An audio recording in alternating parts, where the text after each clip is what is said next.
खुलुमबाय गिबियावनो नोंथांमोनखौ बयखौबो चेनेलाव बरायना लाग्रोनाय जाबाय। नोंथांमोननि थाखाय दिनै मोनसे गोनांथार भिडिअ लाबोनाय जादों।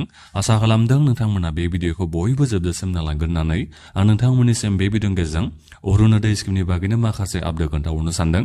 मानो होनोबा नोंथांमोना आगस्टनि 3 तारिखआव मोननो हासिगोन नङा होमबा 1250 थाखा फैसाखौ अरुणोदय स्किमनिखौ। दा बेनिखायनो आं नोंथांमोननिसिम दायो मा खामानिखौ मावनानै लानो नांगौ आं बेखौनो बे भिडिअनि गेजेरजों खोन्थाहरनो सानदों।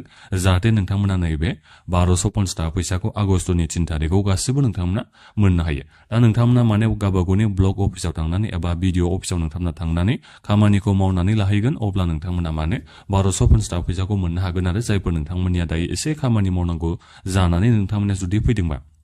दा जेरै नोंथांमोना नैबे बेंक एकाउन्टनि डिटेल्स होनाया जुदि गोरोन्थि जादोंमोनबा एबा मिस्टेकफोर जादोंमोनबा दा बेखौ नोंथांमोना दायो कारेक्सन खालामहैनो हायो गावबागावनि ब्लक अफिसाव नोंथांमोना थांनानै। दा बेनिखायनो नोंथांमोना जुदि सिगाङाव अरुणोदय स्किमनि फैसाखौ बेंक एकाउन्ट डिटेल्स होनायाव गोरोन्थि होफ्लांनायनि थाखाय एबा मिस्टेक जानायनि थाखाय जुदि नोंथांमोना मोननो हायाखैमोनबा गोख्रैनो नोंथांमोना ब्लक डेभेलपमेन्ट अफिसाव एबा ब्लक अफिसाव नोंथांमोना थांनानै गोख्रैनो खामानिखौ मावनानै लाहैबानो जाबाय एबा कारेक्सन नोंथांमोना खालामना लाहैबानो जाबाय। अब्लानो नोंथांमोना नैबे 1250 थाखा फैसाखौ मोननो हागोन आगस्टनि 3 तारिखआव।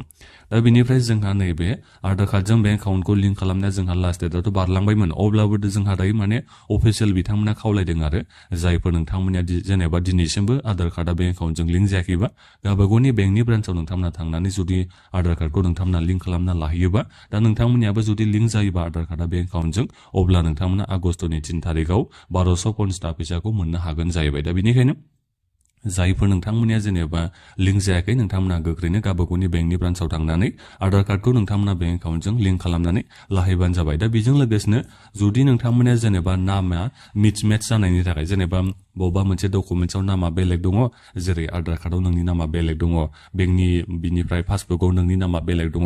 दा बेबादि जोंहा गोरोन्थिनि थाखायनो गोबांनो नोंथांमोना अरुणोदय स्किमनि फैसाखौ मोननो हायाखै।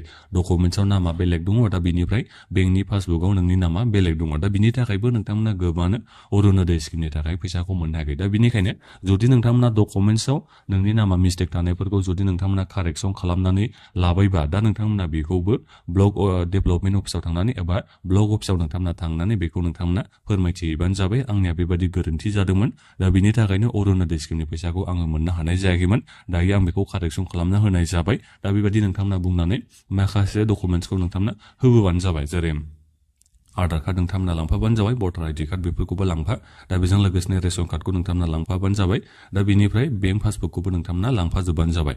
दा नोंथांमोना बेफोर खामानिखौ मावनानै लायोबा नैबे आगस्टनि 3 तारिखआव अरुणोदय स्किमनि 1250 थाखा फैसाखौ मोननो हागोन जाहैबाय।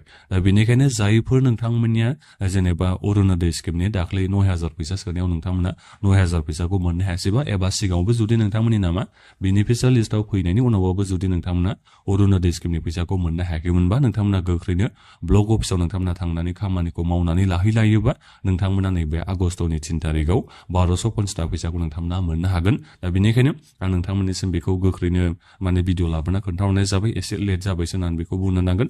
अब्लाबो आं नोंथांमोननिसिम सिगांनिफ्रायनो बेखौथ' बुंहरबाय थाखादों जुदि नोंनिया माबाफोर प्रब्लेम जानानै दङबा ब्लक अफिसाव नोंथांमोना थांनानै खामानिखौ मावनानै लाहै होननानै आं बुंहरबाय थाखादों। दा जेखियानो जायामानो दाबो जुदि नोंथांमोना खामानिखौ मावनानै लायोबा जेरै आधार कार्डखौ बेंक एकाउन्टजों लिंक खालामनाय नोंनि बेंक एकाउन्ट डिटेल्स होनायाव जुदि माबाफोर गोरोन्थि जादोंमोनबा दा बेखौ नोंथांमोना कारेक्सन दाबो खालामनो हागोन। दा बेनिफ्राय एप्लिकेसन फर्म होनायाव नामफोरा मिसमेच बेबादि जानानै नोंथांमोना जुदि मोनाखैबा दा नोंथांमोना बेखौ गासैखौबो ब्लक अफिसाव नोंथांमोना थांनानै दायो मावनानै लानो हायो जाहैबाय। अब्लासो नोंथांमोना आगस्टनि 3 तारिखआव अरुणोदय स्किमनि 1250 थाखा फैसाखौ नोंथांमोना मोननो हागोन। दा बेखौ नोंथांमोना बयबो दायो मिथिना मोननो हाबाय जानो हागौ। बारा जोंहा गोबाव समबोथ' गैला सप्तासेल'सै होननानै बेखौ बुंबाबो गोरोन्थि जानाय नंला।